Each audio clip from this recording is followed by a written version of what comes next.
Hello everyone, good evening. কেনে আছে আপোনালোক? আজি মই ব্লগটো আৰম্ভ কৰিছো মোৰ স্কুলৰ সন্মুখৰ পৰা। এয়া মোৰ স্কুল আৰু এই সকল মোৰ ছাত্ৰ আৰু আজি মই স্কুলখন দেখুৱাম বুলি আপোনালোকক ভাবিছো আৰু মই জাস্ট ভিডিওটো আৰম্ভ কৰি দিছো। বাকি এই সকল মোৰ ছাত্ৰই আপোনালোকক মোৰ স্কুলখন দেখুৱাব। তেতিয়াহলে আহক মোৰ স্কুলখন আপোনালোকে চাওক। এইখন চিনামৰা উচ্চতৰ মাধ্যমিক বিদ্যালয়। ইয়ালৈ মই বদলি হৈ অহা প্ৰায় বছৰেই হ'ল। 1886 চনত এই বিদ্যালয়খন স্থাপিত হৈছিল। ব্ৰিটিছৰ আমোলতে স্থাপিত হোৱা এখন ঐতিহ্যমণ্ডিত বিদ্যালয়ত মই কৰ্মৰত, সেয়েহে খুব গৌৰৱ কৰোঁ এই বিষয়ক লৈ। আৰু স্কুলখন মোৰ খুবেই ভাল লাগে, ইয়াৰ পৰিৱেশ ভাল লাগে আৰু আপোনালোকেও দেখিছে খুব সুন্দৰ পৰিৱেশ। এখন ঐতিহ্যমণ্ডিত বিদ্যালয়ত শিক্ষকতা কৰিবলৈ পাই মই সঁচাকৈ গৌৰৱান্বিত। আৰু এই যে দেখিছে শিৰীষ গছ কেইজোপা, শিৰীষ গছেই কয় মোৰ যদি ভুল হোৱা নাই, এইকেইজোপাই স্কুলখনৰ এটা ঐতিহ্য বহন কৰিছে।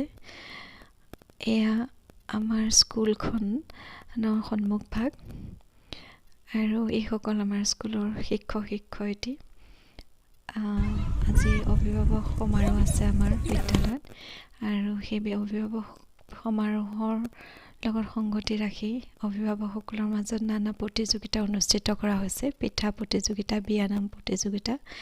এয়া পিঠা প্ৰতিযোগিতাৰে প্ৰস্তুতি চলি আছে। তেওঁলোকে খুব ধুনীয়াকৈ পিঠাসমূহ বনাই আনি ইয়াত সজাইছে আৰু প্ৰতিযোগী আহিবলৈ বাকী।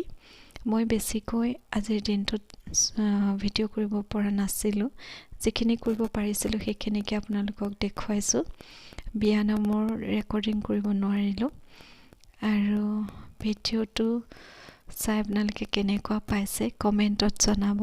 মোৰ স্কুলখন চাই বিশেষকৈ আপোনালোকক কেনেকুৱা লাগিলে সেইটো জনাবলৈ মই যথেষ্ট সুখী অনুভৱ কৰিম।